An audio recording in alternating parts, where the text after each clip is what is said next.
Hey, good to see you. I just want to share some stuff with you today. So a while back, a couple of years ago, I had a couple comments in my comment section, and it was kind of joking, make a Silver Falls game for the Pokemon Mini. I often get requests for things like this. I really enjoy homebrew, so I have software development kits set up for a bunch of legacy consoles, and I've just been sort of puttering around and feeling my way around and learning how to make games for those just off to the side when I need to take a break from my commercial development. I'll go and I'll play around a little bit with homebrew development. So my Silver Falls series spans different legacy platforms and also, the modern platforms, but the commercial Silver Falls titles are Nintendo exclusive. But when it comes to the homebrew games, anything's on the table. So at some point, people had joked around in the comment section, oh, make a Silver Falls game for the Pokemon Mini. If you don't know what the Pokemon Mini is, it is this device that released in the early 2000s, and it came with a couple different cartridges. Here are the cartridges, and they were only Pokemon games. And people thought, oh, well, let's joke around, let's request something, let's request the most ridiculous thing. So let's request a Silver Falls for the Pokemon Mini. Well, I did it. I actually did it. It was quite difficult. One of my weaknesses as a developer is programming in assembly. Whoa, Nelly, I am not good at that. So it was tough going, but eventually I was able to find a way to develop in C, which is I'm much more comfortable with. So I'll show you the game that I made, and you can download it and play it for free. This is totally free. The ROM is available on my itch.io, where all my other games are available for free, and a couple demo things and whatnot. But I can show you the game running on actual hardware. So I don't actually deserve that much credit for this. The reason why this is possible is because there are people out there who have massive skill and talent, and they have passion, and they created software development kits so that people can make their own Pokemon minigames. And people have also made the hardware so you can take your game that you make, you can flash it onto a cartridge with USB, and you can play games that you make on Pokemon Mini on actual hardware. So that's how you're able to see my game actually running on hardware here. So I'll just show you the game running on hardware, and then I'll play it on the computer here.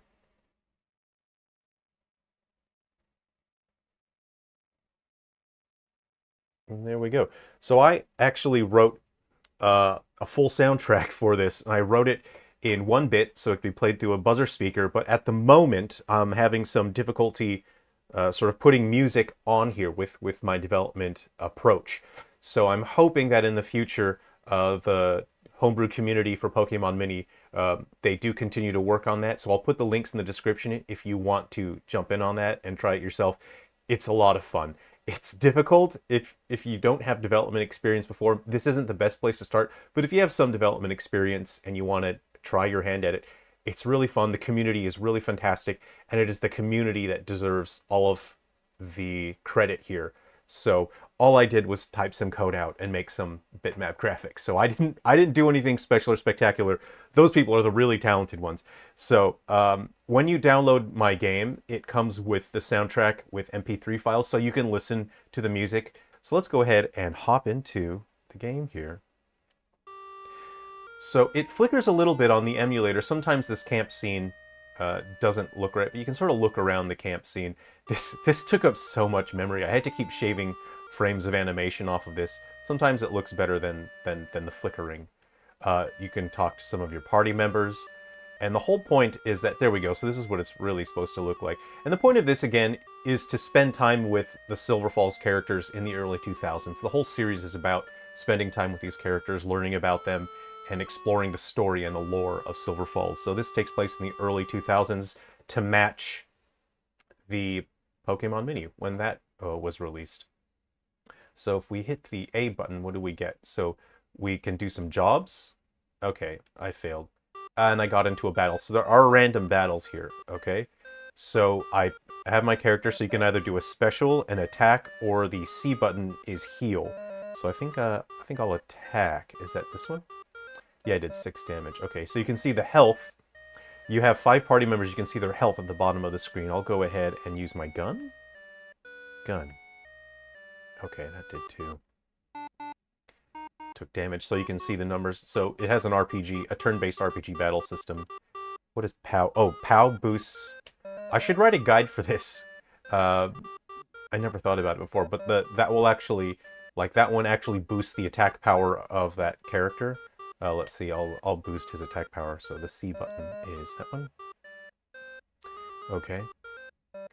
Okay, that's health, so I'll do an attack. 13 damage, of course. Big man, big damage. Okay, I'll just start attacking and get this guy out of the way.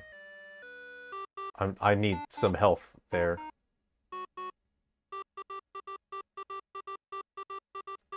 Okay, so this was such a fun, interesting challenge. So I restored my health there on the character on the last or the first spot. This was such a fun challenge. You can see that she no longer has an item because I pressed the C button, so I've used up that item. I no longer have it, but it refills. So every character gets their item refilled. Every character has one item, and it's refilled at the start of every battle. Okay, so let's see here. If you press the C button, you can see your character's stats. So what you want to try to do is keep their happiness, friendship, and fun. You want to keep that as high as possible, and you see the HP, you know, is sort of maintained after the end of the battle. This was such a fun challenge, not only because it was such small resolution, but because there's a real limitation to my capabilities on this platform because it was my first time developing for it. So there's a limit to what I could do without spending significantly more time, and there's a limit to what you can have on screen. So you have to plan out your the way that you express game ideas, the way that you communicate concepts, the way that you communicate the game state. It's all such a fun challenge. And then you have the stats for the campsite. You can see the campsite's level 1. So as you perform jobs, your job is you need to keep these numbers as high as possible. You need to try and max those numbers out. So if you press the B button, so A button, let's see here. Okay, so you have to pick a job. So I'm gonna go for food. So I'll do that one. One on food. I failed. Okay, let's try it again. I failed. Wow. Yay, nailed it. Rough. Yes, okay, I got an item as well. So sometimes you'll get items when you complete a job successfully. So I'll look at my jobs. So you can see my food is 9 now. Warmth is 1. Warmth is not good, so I'm going to, let's see, warmth. So let's do some lumberjacking. This is what I really like about low-resolution games, is when they have to sort of shorten the words. All right, everybody, let's do some lumberjacking. I nailed it. Okay, so if we check our stats, you can see warmth has, it's at 2. Okay. I failed. But it also reduces the fun. Oh no, my fun. Okay. Nailed it. Now, am I remembering that correctly? Okay, you see the warmth has gone up to 4 now. So I'm picking up items. I think, wait, do you have to manually refill the items? It's been a while since I made this. Earlier in the video I said that the items automatically refill, but I'm starting to think you actually need to pick them up here now. Okay, so hunger is 1. So I'm going to try and, let's see, Oxa, hunger. Let's try it. Utter failure, and I got into a battle. Okay. Okay, let's kill this guy. So, attack. 6. Gun. Man, that move does not do a lot of damage. It only did 2. You can see they have 2 different things there. Ow.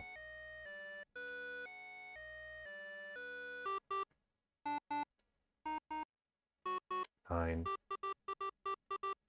5. So I actually ran out of memory. I couldn't get any further memory in this. So there were supposed to be more things. There were supposed to be mini games. There's supposed to be way more different enemies, but I ran out of memory entirely. So the homebrew community is constantly working on this and improving it. And I haven't checked in a while, but if I went back, there's likely a good chance that they've created a solution to where I could use up more memory in the ROM, like a more storage space in the ROM, and that I would be able to make the game closer to my original vision.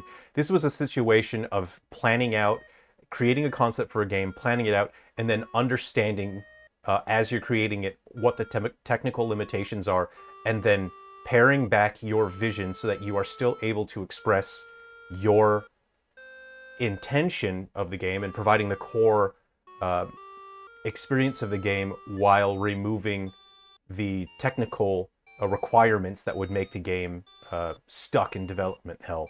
So I had to very quickly decide what couldn't be included in the game. Oh no. Okay, let me check my stats.